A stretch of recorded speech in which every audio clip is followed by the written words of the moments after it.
Hello दोस्तों, क्या हाल है। तारीख आज 16 अक्टूबर, दिन गुरुवार, हिंदी तिथि 10वीं। मैं सुरेंद्र आपके सामने हाजिर हूँ आज के देश दुनिया की तमाम बड़ी खबरों और मुख्य समाचारों के साथ में खेल समाचार, राजनीतिक समाचार, बिहार विधानसभा चुनाव की खबरें के साथ। तो चलिए शुरू करते हैं आज के मुख्य समाचार को।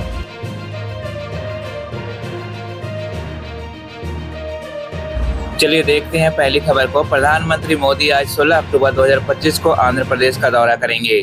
इस दौरे में वे कई विकास योजनाओं का उद्घाटन और शिलान्यास करेंगे।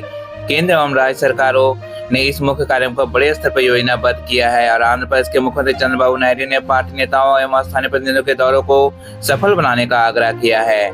चलिए बढ़ते हैं अगली खबर की ओर। भारतीय रेलवे ने हाल में घोषणा की लगभग 74,000 कोचों और 15,000 लोकोमोटिव में सीसीटीवी कैमरे लगाएंगे। अभी तक लगभग 11,535 कोचों में सीसीटीवी कैमरा इंस्टॉल हो चुके हैं। प्रत्येक कोच में 4 सीसीटीवी कैमरा लगाए जाने का प्रस्ताव है। आमतौर पर प्रत्येक प्रवेश द्वार पे 2 कैमरे लगेंगे। लोकोमोटिव में 6 कैमरे तथा माइक्रोफोन से निगरानी प्रणाली लगाने की योजना है। आगे, सामने, पीछे और ये दोनों पक्षों में कैमरे होंगे। कैमरों की तकनीकी विशेषताएं ऐसी होगी कि 100 किलोमीटर प्रति घंटे की अधिक गति पर भी स्पष्ट रिकॉर्डिंग कर सकें और कम रोशनी की स्थिति में भी काम कर सकें।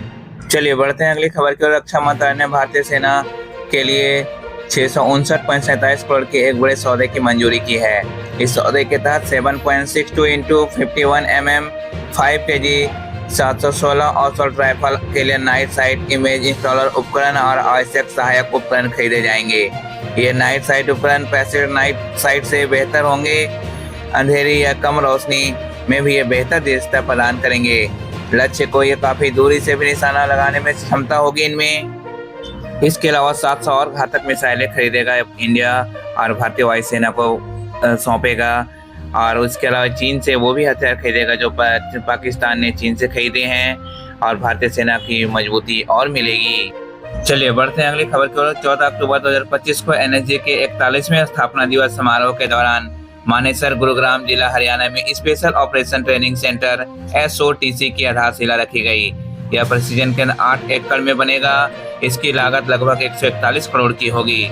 इस केंद्र का उद्देश्य एनएसजी कमांडो और राज्य की एंटी टेरर इकाइयों का अत्याधुनिक प्रशिक्षण प्रदान करना है। वर्तमान में एनएसजी के ट्रेनिंग सेंटर मानेसर, गुरुग्राम में ही है, जो एनएसजी के प्रोविजन और राज्य पुलिस बलों की क्षमता में वृद्धि हेतु कार्य करता है। चलिए बढ़ते हैं अगली बड़ी खबर की ओर। पाकिस्तान और अफगानिस्तान ने हाल में ही 48 घंटे की अस्थायी युद्ध विराम की सहमति दी है। यह कदम सीमा पर हुई कई झड़पों और पाकिस्तान की ओर से किए गए हवाई हमलों के बाद हुआ। झड़पें मुख्य रूप से अफगानिस्तान के कंधार, काबुल और पाकिस्तान के चमन कुरम क्षेत्र में हुई। पाकिस्तान का आरोप है कि अफगानी तालिबान सरकार के कुछ चरमपंथी समूहों जैसे तहरीक-i तालिबान पाकिस्तान TTP को पनाह दे रही है, जिनका उपयोग पाकिस्तान में हमलों के लिए किया जाता है। अफगानिस्तान के इस आरोप को खारिज करता है और कहता है कि पाकिस्तान की कार्रवाई सीमाओं के उल्लंघन एवं आक्रामककारी गतिविधियों की मानी जा सकती है। चलिए बढ़ते हैं अगली खबर की ओर। सुप्रीम कोर्ट ने 15 अक्टूबर 2025 को एक जनहित याचिका PIL की सुनवाई के दौरान केंद्र सरकार से पूछा क्या फांसी की जगह घातक इंजेक्शन को मृत्यु दंड का वैकल्पिक तरीका माना जा सकता है। केंद्र ने अदालत को बताया कि ऐसा विकल्प अपनाना बहुत व्यवहारिक फिजिबल नहीं है और यह फिलहाल इस बदलाव के लिए तैयार नहीं है, जिस पर कोर्ट ने केंद्र सरकार की अनिच्छा पर नाखुशी जताई और कहा कि सरकार इवॉल्व होने के लिए तैयार नहीं दिखती।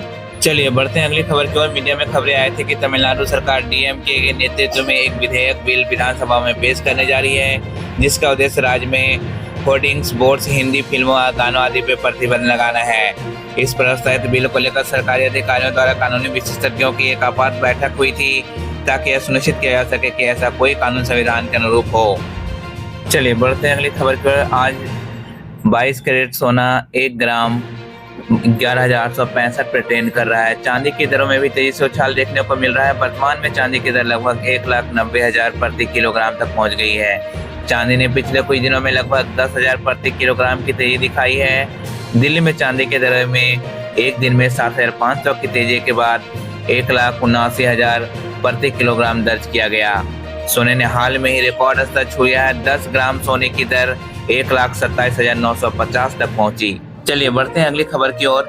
चीन ने इन दुनिया व्यापार संगठन WTO में भारत के खिलाफ एक शिकायत दर्ज की है, जिसमें कहा गया कि भारत इलेक्ट्रिक वाहनों, EVs और बैटरी निर्माण उद्योग को अधिक सब्सिडी देकर घरेलू कंपनियों को अन्य देशों की कंपनियों की तुलना में अन्याय अनफेयर लाभ दे रहा है। चीन का तर्क है कि ये उपाय WTO नियमों, विशेष रूप में नेशनल ट्रीटमेंट और इंपोर्ट सब्स्टिट्यूशन सब्सिडी के खिलाफ है। दोस्तों, भारत की सरकार अगर वो अपनी कंपनियों को लाभ दे रही है तो इससे चीन को मिर्ची क्यों लग रही है? कमेंट बॉक्स में हमें जरूर बताएं। तो आपको क्या लगता है कि ऐसा चीन को क्यों लग रहा है? कमेंट बॉक्स में जरूर बताएं। चलिए बढ़ते हैं अगली खबर की ओर। राजस्थान के जैसलमेर में 14 अक्टूबर 2025 को हुए भीषण बस अग्निकांड में अब तक 21 लोगों की मौत हो चुकी है, जिसमें 10 वर्षीय यूनुस भी शामिल है। इस घटना के बाद राज्य सरकार ने 2 अधिकारियों को निलंबित कर दिया है। यह घटना जैसलमेर के जोधपुर मार्ग पर सैयद गांव के पास दोपहर लगभग 3:30 पे हुई। जोधपुर को जा रही एक निजी AC स्लीपर बस में शॉर्ट सर्किट के कारण आग लग गई। बस में केवल एक आपातकालीन निकास द्वार था जो आग लगने के बाद जाम हो गया, जिसमें कई यात्री अंदर ही फंस गए। कुछ यात्री खिड़कियां तोड़कर बाहर निकलने में सफल रहे, जबकि अन्य नहीं बच सके। एक रिपोर्ट ने बताया कि घायल होने के बाद भी कंडक्टर ने कई लोगों को बचाया और लोगों ने यह भी कहा कि जो एम्बुलेंस लेने आई थी वह भी काफी खटारा थी, जो कि इसमें लोगों को ले जाने में काफी परेशानियों का सामना करना पड़ा।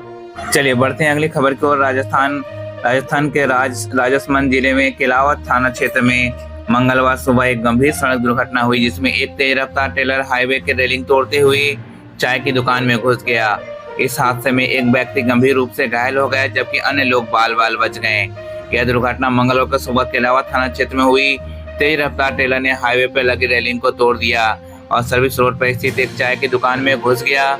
घटना के समय दुकान के बाहर कुछ लोग खड़े थे, जिनमें से एक व्यक्ति गंभीर रूप से घायल हो गया। घायल को स्थानीय लोगों की मदद से नजदीकी अस्पताल में भर्ती कराया गया। चलिए बढ़ते हैं अगली खबर की ओर। हिंसा के बाद लेह जिला प्रशासन ने भारतीय नागरिक सुरक्षा संहिता BNSS के तहत 24 सितंबर को 5 या उससे अधिक व्यक्तियों को एकत्र होने पर पाबंदी लगा दी। 22 सितंबर 16 अक्टूबर को सभी प्रतिबंध हटा दिए गए हैं। इस दौरान पुलिस ने 70 से अधिक युवाओं को हिरासत में लिया, जिनमें से आधे को जमानत मिल चुकी है। सोनम वांगचुक को राष्ट्रीय सुरक्षा अधिनियम NSA के तहत गिरफ्तार किया गया था। उनकी पत्नी ने सुप्रीम कोर्ट में याचिका दायर की, उनकी हिरासत को चुनौती दी है। सुप्रीम कोर्ट ने इस मामले में नोटिस जारी किया है। लद्दाख पुलिस ने आरोप लगाया है कि सोनम वांगचुक के आंदोलन में विदेशी तत्वों का हाथ हो सकता है। एक संदिग्ध को पाकिस्तान से संपर्क करने के आरोप में गिरफ्तार किया गया था, जो वांगचुक से मिली रिपोर्ट के पाकिस्तान भेजता था। इसके अलावा वांगचुक ने अपनी संस्था SECMOL के विदेशी चंदे के दुरुपयोग पर और 6.5 करोड़ के फंड ट्रांसफर के आरोप लगे हैं। केंद्रीय जांच ब्यूरो CBI इस मामले की जांच कर रही है। चलिए बढ़ते हैं अगली खबर की ओर। इस महीने अक्टूबर में वही बैंक काफी दिनों तक बंद रहेंगे। अक्टूबर 2025 में 20 अक्टूबर दीपावली का बैंक बंद रहेगा और दीपावली के अवकाश के कारण हरियाणा में भी बैंक बंद रहेंगे। इसके अलावा 22 अक्टूबर बुधवार को भी दीपावली अवकाश के कारण बैंक बंद रहेंगे। इस कारण अक्टूबर 2025 में हरियाणा में कुल 3 बैंक अवकाश हैं। 20 अक्टूबर मंगलवार दिवाली, 21 अक्टूबर बुधवार दीपावली अवकाश और 22 अक्टूबर दीपावली अवकाश, यानी कि दीपावली के वजह से 3 दिनों तक बैंकों का अवकाश रहेगा। अक्टूबर महीने में बैंक की साप्ताहिक छुट्टियां भी होती, जैसे कि 10 अक्टूबर शनिवार, 25 अक्टूबर शनिवार, दूसरी और चौथी शनिवार के कारण भी बैंक बंद रहेंगे।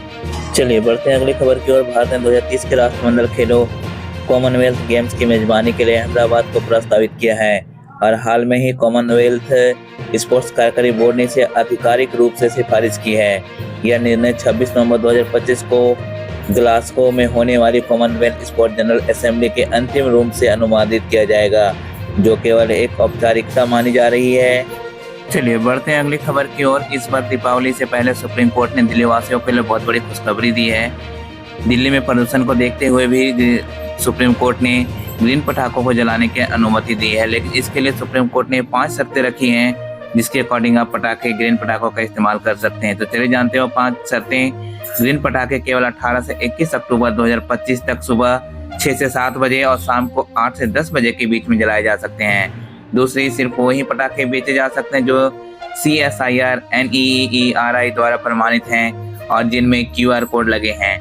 तीसरी शर्त, ग्रीन पटाखों की बिक्री 18 से 21 अक्टूबर के बीच में केवल उन स्थानों पर की जा सकती है जो जिला प्रशासन और पुलिस द्वारा निर्धारित किए गए हों।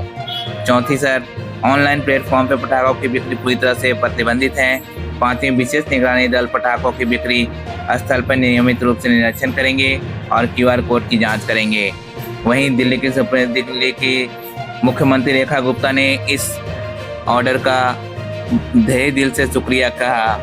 चलिए बढ़ते हैं अगली खबर की ओर। भारतीय रेलवे ने अपनी प्रमुख वंदे भारत एक्सप्रेस ट्रेन को और अधिक हाईटेक बनाने के लिए वंदे भारत 4.0 की योजना बनाई है, जो अगले 18 महीनों में लॉन्च होने की संभावना है। रेल मंत्री अश्विनी वैष्णव ने इसे भारतीय रेलवे के आधुनिकीकरण और वैश्विक मानकों के अनुरूप बनाने की दिशा में एक महत्वपूर्ण कदम बताया है। चलिए बढ़ते हैं अगली खबर की ओर। फिल्म जगत के जाने माने अभिनेता पंकज धीर का निधन। पंकज धीर काफी लंबे समय से कैंसर जैसी बीमारी से पीड़ित थे। उन्होंने 68 साल की उम्र में अंतिम सांसें ली। पंकज धीर को भारतीय टेलीविजन के ऐतिहासिक धारावाहिक महाभारत में कर्ण के किरदार से अपार प्रसिद्धि मिली। उनकी सम्मान अदायगी और अभिनय ने कर्ण के पात्र को अमर बना दिया। इसके अलावा उन्होंने बॉलीवुड में फिल्मों जैसे बादशाह और जमीन में भी महत्वपूर्ण भूमिकाएं निभाई। पंकज धीर का अंतिम संस्कार 15 अक्टूबर को मुंबई के विले पार्ले में स्थित पवन हंस शमशान घाट पे किया गया। इस अवसर पर अभिनेता सलमान खान, दीपिका कक्कड़, शोएब इब्राहिम और सिद्धार्थ मल्होत्रा सहित कई फिल्मों और टीवी जगत की हस्तियां श्रद्धांजलि देने पहुंची। पंकज धीर के बेटे निकेतन धीर भी फिल्म और टीवी इंडस्ट्री से जुड़े हुए हैं। उनकी पत्नी कृतिका सेंगर भी टीवी इंडस्ट्री की जानी मानी अभिनेत्री हैं। पंकज धीर के निधन से उनका परिवार गहरे शोक में डूबा हुआ है। पंकज धीर की कर्ण के रूप में अद्वितीय भूमिकाएं भारतीय टेलीविजन के इतिहास में सदैव याद रखी जाएंगी। उनके अभिनय और व्यक्तित्व आज भी दर्शकों के दिलों में जीवित हैं। चलिए बढ़ते हैं अगली खबर की ओर। आखिरकार 9वें दिन हुआ हरियाणा के IPS अधिकारी का अंतिम संस्कार। पेश है एक रिपोर्ट। हरियाणा के वरिष्ठ IPS अधिकारी वाई पूरन कुमार का 15 अक्टूबर 2025 को चंडीगढ़ के सेक्टर 25 स्थित शमशान घाट पे अंतिम संस्कार किया गया। उनकी 2 बेटियां ने भावुक माहौल में उनका अंतिम संस्कार किया। इससे पहले उनकी पत्नी और वरिष्ठ IPS अधिकारी अमृत कौर ने स्वपरीक्षण पोस्टमार्टम की अनुमति दी, जिससे स्वपरीक्षण की प्रक्रिया पूरी हो सकी। पोस्टमार्टम PGI चंडीगढ़ में सुरक्षा व्यवस्था के तहत किया गया। इनमें 4 घंटे का समय लगा।